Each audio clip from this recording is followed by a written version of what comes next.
Buenas tardes, mi nombre es Guadalupe y yo les explicaré un poco sobre el tema de formación de conceptos. Ok, la información de conceptos se refiere a la gran importancia de un desarrollo cognitivo del individuo. Esto implica la organización de los distintos estímulos recibidos en grupos o conjuntos de categorías que poseen características o atributos comunes. En la formación de conceptos existen dos, se puede decir, categorías, que una es el nivel sensible, que esta se refiere a las sensaciones, las percepciones y las imágenes. Esto se refiere a lo intervienen en los sentidos. El otro nivel es el lógico, que esto es la formación de conceptos y el juicio y el razonamiento del tema. Esto es lo que interviene, es la mente o el intelecto.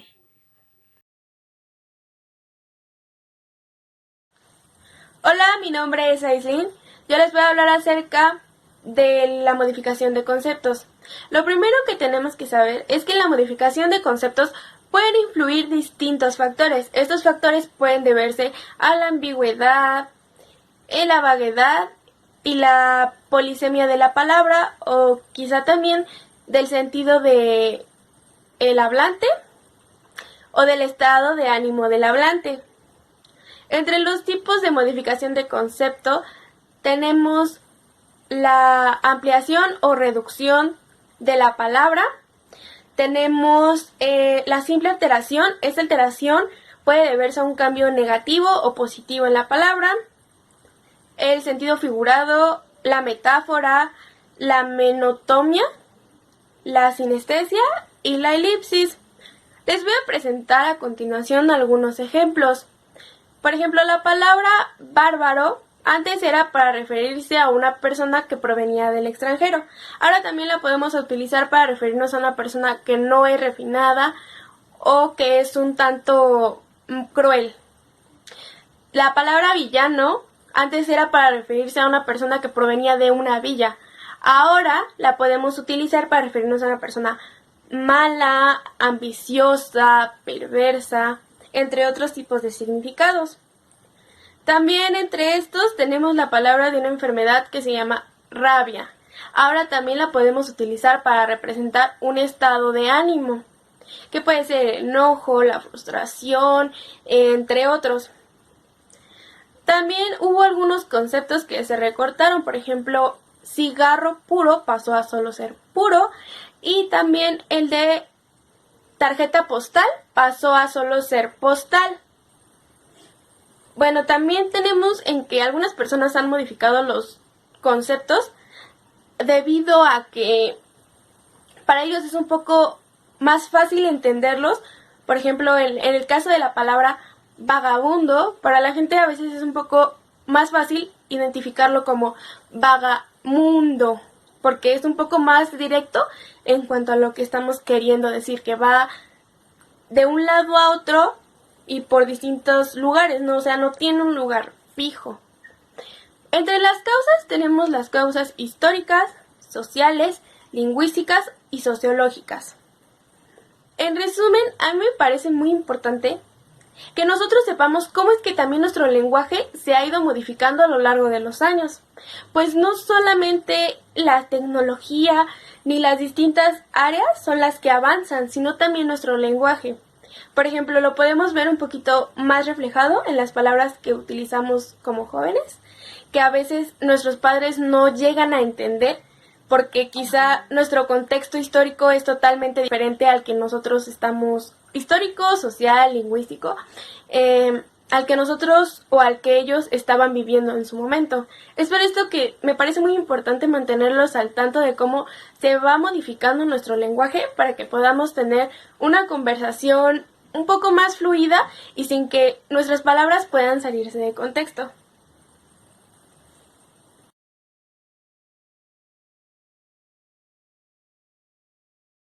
Buen día, mi nombre es Jacqueline Guadalupe Domínguez. El tema a exponer es el razonamiento deductivo.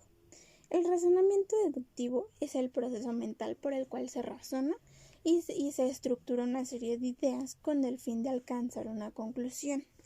El método lógico de la deducción es llevado a cabo por la necesidad de llegar a la conclusión de una premisa anteriormente planeada. Para comprender el concepto de razonamiento deductivo, debemos tener presente otros que lo complementan, como son, la primera sería el argumento. Se trata de una razón o prueba que permite efectuar la justificación o la refutación de algo para afirmar que es verdadero o falso. En otras palabras, es un discurso que tiene un objetivo muy claro y permite expresar un razonamiento de manera oral o escrita. La que sigue es la proposición. Tanto en la lógica como en la filosofía es cada una de las entidades que aportan los valores de verdad.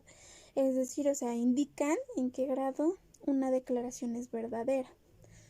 La premisa es la lógica que define este concepto como cualquier proposición que se encuentre antes de una conclusión.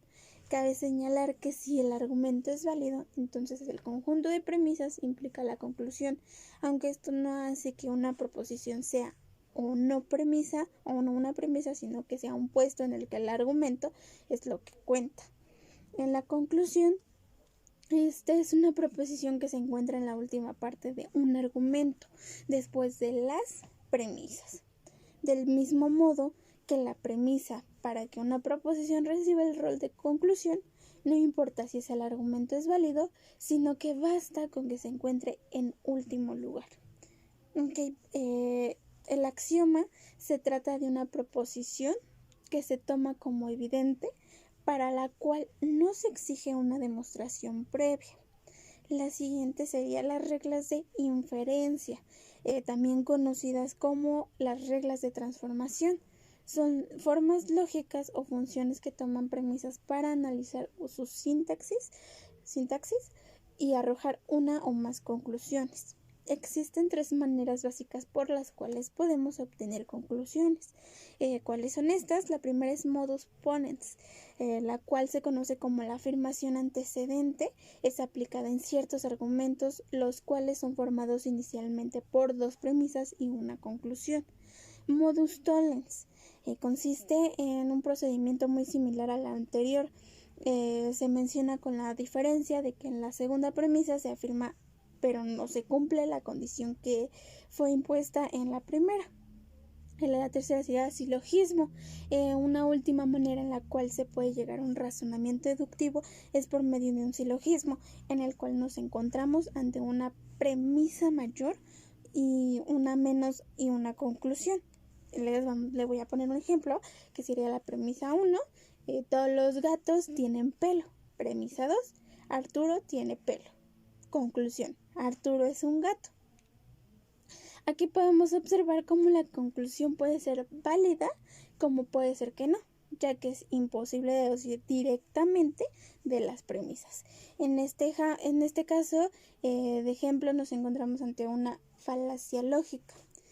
Vamos con otro ejemplo, que sería la premisa 1. Solo los gatos tienen pelo. Premisa 2. Arturo tiene pelo. Conclusión: Arturo es un gato.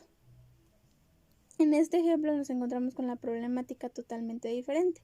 La información es inválida a pesar de que podemos extraer directamente de las premisas una conclusión. El siguiente ejemplo es, la premisa 1 sería, solo los mamíferos tienen pelo. Premisa 2, Juan tiene pelo. La conclusión sería, Juan es un mamífero. Este ejemplo sí que llegamos a una conclusión válida. Por el momento sería todo. Muchas gracias.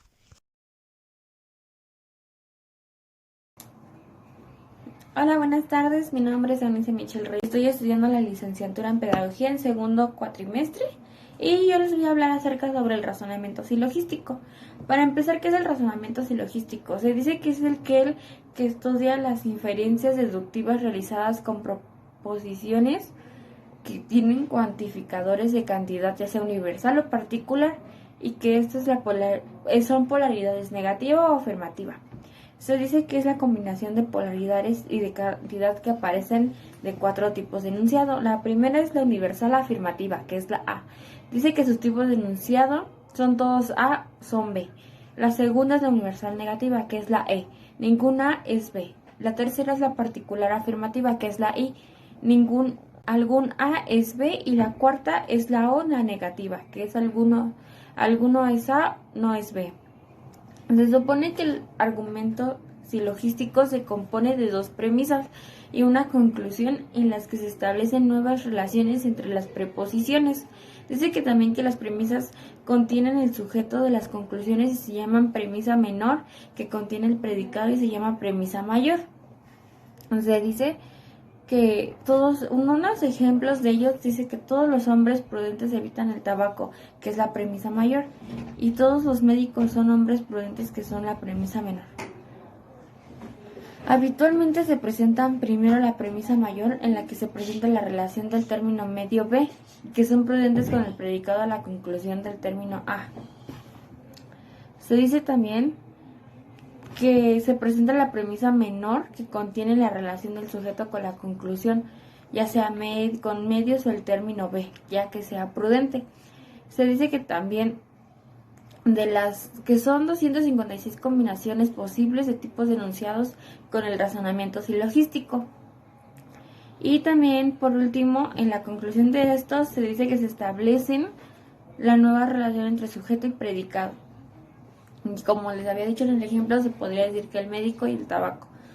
Se dice también que la investigación se han centrado en la influencia de la estructura de modo y figura y el contenido sobre el rendimiento de los sujetos, ya que toda la tarea de los sujetos consiste en evaluar la validez de las conclusiones o elegir respuesta correcta, entre varias alternativas. Esto quiere decir que siempre en el razonamiento silogístico se tiene que haber una respuesta de un enunciado. Se supone que, como les había explicado, en las cuatro que son las premisas, se dice que es la universal afirmativa, la universal negativa, particular afirmativa y particular negativa. Esto significa que existen 4 tipos de razonamiento silogístico. Dependiendo de él es cómo se va haciendo las premisas y una conclusión de ello. Y bueno, creo que este sería todo sobre mi tema y sobre el razonamiento silogístico. Muchas gracias. Buenas tardes, yo soy Elizabeth y les voy a hablar sobre el razonamiento inductivo probabilístico. Es una modalidad del razonamiento no deductivo que consiste en obtener conclusiones a partir de premisas con datos particulares.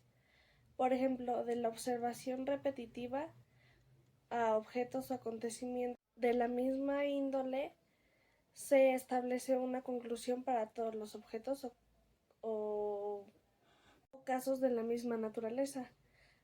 Acertar en una de estas conclusiones es una cuestión de probabilidad y existen 2 tipos de método inductivo, el completo y el incompleto. El completo se acerca más al método deductivo porque la conclusión no aporta más información que la ya dicha en las premisas. En él se estudian todos los individuos marcados por la extensión del concepto ya tratado.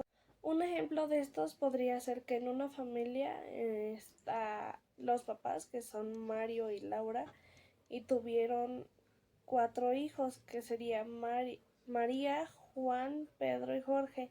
De esta familia, María es rubia, Juan es rubio, Pedro es rubio y Jorge es rubio, lo que nos lleva a la conclusión de que todos los hijos de Mario y Laura son rubios. Y ahora en el método incompleto es en el que la conclusión van más allá de los datos que dan la premisa.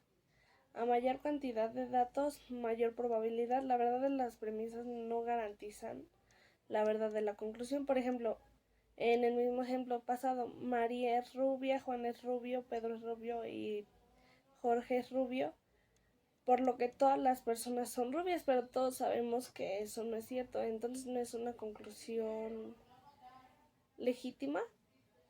Y la pasada como que más se acerca, ya que nada más habla de la familia y no en total de todo el mundo.